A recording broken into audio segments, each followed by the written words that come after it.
guys, so in this video, we're going to go over the 24 rules of investing. Now, if we learn certain principles, then we can continue to use that winning principle over and over again. The reason some of the greatest investors publish books about their principles is because they know if people make the right decisions, they get the right outcomes over a long enough time horizon. So the first rule is, if you can't buy it twice, don't buy it once. When you get into investing, remember that your biggest allocation might be like 10% and not 2 to 5%. So if you can't buy it twice, don't buy it once. If you're worried about it, you can buy insurance for it. You can get insurance on anything. For example, car, home, money, literally anything. So if you're among those people who are afraid of running out of money, you can literally buy money for the rest of your life. You can literally give money and they'll have a guaranteed income until you die, which are called annuities. So if you have a specific concern, just buy insurance for it and know that it's covered. If a deal feels like a grand slam, get a second opinion. Take opinions of like-minded people around you. It's a good, easy decision-making rule for yourself for investing. If you don't know how you can lose money, don't do it until you do.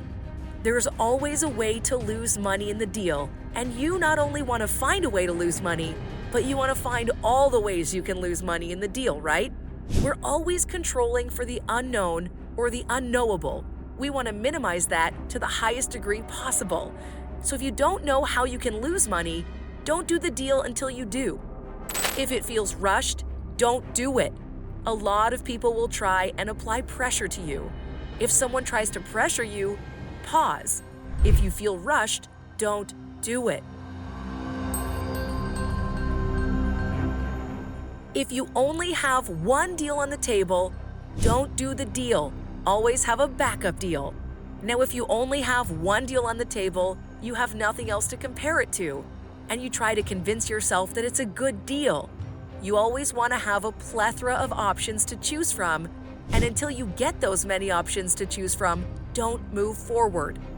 If you buy with the intention of selling, you're not investing, you're trading.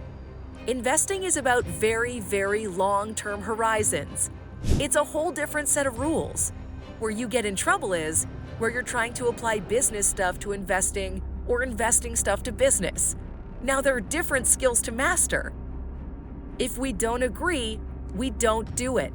This comes into play when you have a partnership. This can save you from so many mistakes. Now, most entrepreneurial people tend to see more the upside and less downside because they're actually focused on the likelihood of success, which is usually low for most entrepreneurial things, which your partner would never get started. It's good to have a partner who balances that. If they always bend to your will, then they're not actually providing value. There's a reason yin and yang are equally weighed in the symbol. If you don't agree, don't move forward. Even if you have decision-making authority, you must still not move forward until both of you as partners agree and make a decision together. Now, this advice will pay off the most dividends. If it's complicated, pass. If it feels above your head, it probably is.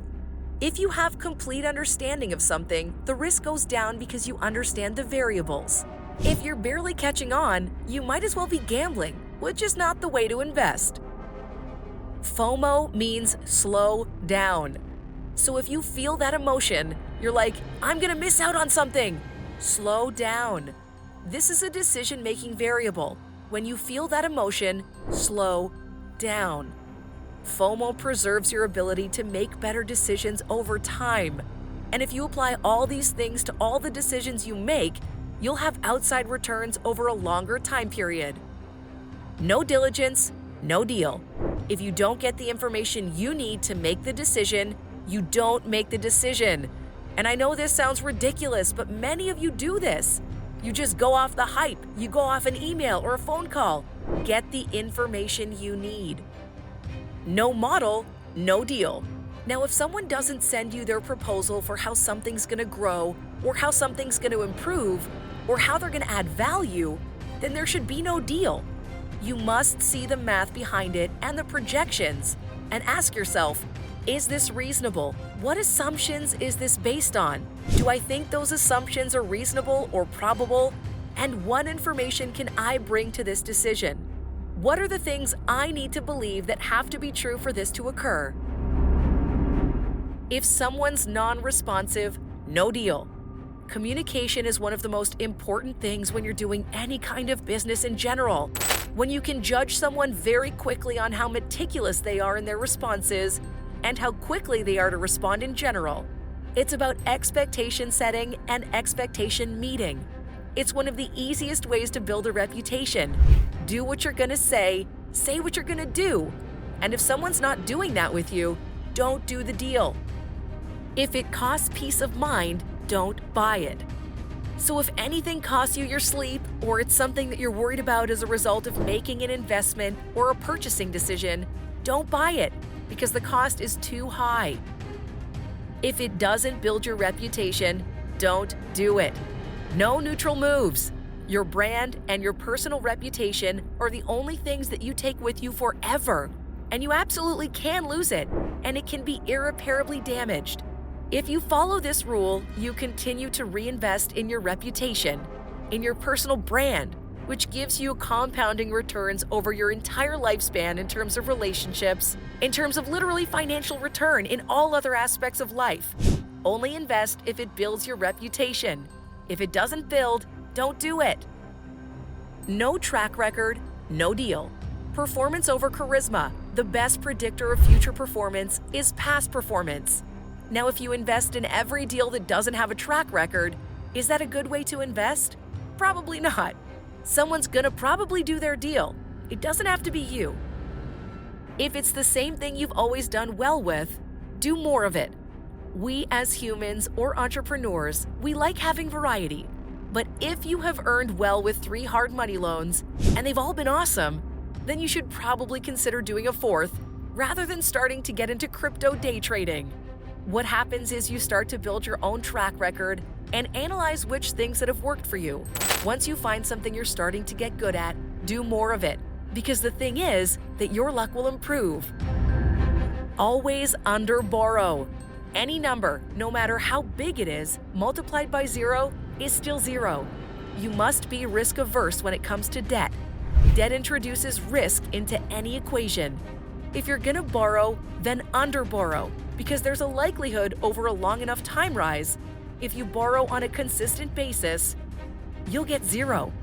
So always under borrow, then you won't make as much money, but you won't lose either. Ask stupid questions. Define terms, draw pictures, see examples, and if you can't draw it back, you don't get it. There's no advantage to somebody thinking you know more than you do not, but there is advantages to you knowing more than they think you do. Always play the fool. If we're not in the GP, we're not on the deal. Once you have 10, 20, 30 million in investable assets, just say I want a part of the GP. Now GP is general partner. The people with general partners are basically the people who run the thing. So they get a piece of the pie versus the limited partner who actually invests the money. Do only those deals that are part of the GP to make sure that we have a part of the people who are really running this thing. If it's a bad person, it's a bad deal. There are so many reasons you should not do a deal. You should be saying no way more than you should be saying yes. No contract, no deal. Now, contracts serve the purpose of setting clear expectations.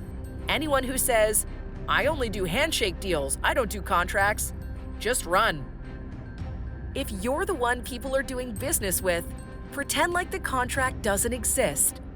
You absolutely want to be clear when you're writing the contracts and the terms, but then as soon as the process is over, live as though the contract doesn't exist.